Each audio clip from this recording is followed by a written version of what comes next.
Hi, friends. Have you been thinking of the library lion? Are you wondering what happened to the lion? Well, let's kind of go back and review. Do you remember Miss Merriweather? She was very picky about the rules. She wanted everybody to obey the rules. Do you remember she fell off the chair? And she needed the lion to go get help, to go get Mr. McBee. Well, the lion ran in the library. And when he got to Mr. McBee, he roared to try to get Mr. McBee's attention. But boys and girls, all Mr. McBee could think of was no roaring in the library, no breaking the rules. And that's where we left it. So today we're going to find out what happens to the lion in the library. Mr. McBee gasped. "You're not being quiet," he said to the lion. "You're breaking the rules." Mr. McBee walked down the hall as fast as he could. The lion did not follow him. He knew he had broken the rules. He knew what that meant. He hung his head and he walked toward the door. Mr. McBee did not notice. That means he didn't see him walk toward the door. "Miss Merriweather," he called as he walked. "Miss Merriweather, the lion broke the rules. The lion broke the rules." He burst into Miss Merriweather's office. She was not in her chair. "Miss Merriweather?" he asked. "Sometimes," said Miss Merriweather from the floor behind her desk. "There is a good reason to break the rules, even in the library. Now please, go call the doctor. I think I've broken my arm." Mr. McBee ran to call the doctor. "No running!" Miss Merriweather called after him. So do you see what happened? She says sometimes you have to break the rules. If it means telling that someone's hurt, you have to break the rules. Let's see what happened. Do you remember in the last picture where we saw the lion going? The lion felt bad that he had broke the rules. So he was leaving. Let's find out what happens. The next day, things went back to normal. Almost. Miss Merriweather's left arm was in a cast. You can see her standing up there.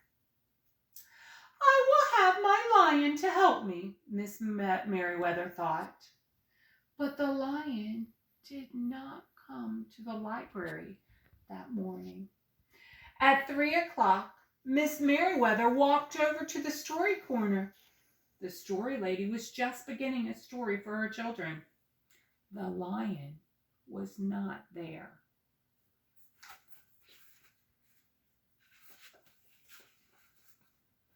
People in the library kept looking up from their books and their computer screens, hoping that they would see the familiar furry face.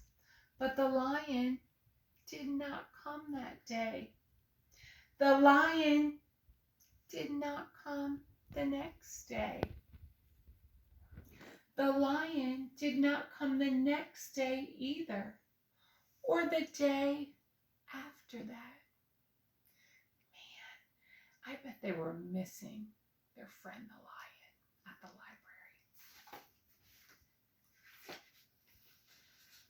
One evening, Mr. McBee stopped by Miss Merriweather's office on his way out. "Can I do anything for you before I go, Miss Merriweather?" he asked. "No, thank you," said Miss Merriweather. She was looking out the window. Her voice was very quiet, even for the library. Mr. McBee frowned as he walked away.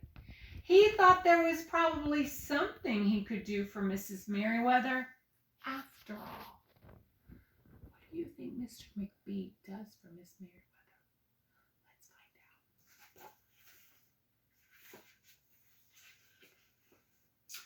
Mr. McBee left the library, but he did not go home.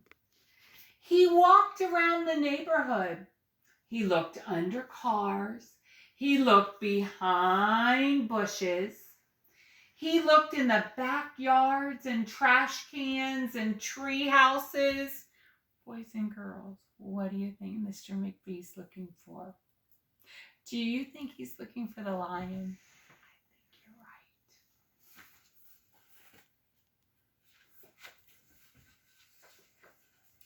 Finally, he circled all the way back to the library. The lion was sitting outside, looking in through the glass doors. "Hello, lion," said Mr. McBee. The lion did not turn around. "I thought you might like to know," said Mr. McBee, "that there's a new rule at the library. No roaring allowed unless you have a very good reason. Say if you're trying to help a friend who's been hurt, for example." The lion's ears twitched. That means they kind of moved. He turned around, but Mr. McBee was already walking away.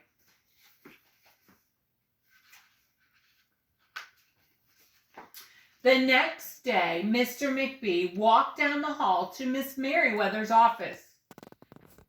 "What is it, Mr. McBee?" asked Miss Merriweather in her new, sad, quiet voice. "Well, I thought you might like to know," said Mr. McBee, "that there's a lion in the library." Miss Merriweather jumped up from her chair and she ran down the hallway. Mr. McBee smiled. "No running," he called after her. Miss Merriweather did not listen. She kept right on running. She was excited to see that lion in the library. Sometimes there was a good reason to break the rules, even in the library. So boys and girls, even Miss Merriweather sometimes broke the rules because she was going to see her friend, the lion in the library. Look how happy the boys and girls look. Look at this one. This one's doing a handstand. He's throwing the papers up. They're all cheering. The lady that tells the story, she's cheering. All the different people. Even Mr. McBee looks pretty happy, doesn't he? So boys and girls, that's the story of The Library Lion. It's one of my favorite books. I hope you enjoyed it too. Have a good day, boys and girls.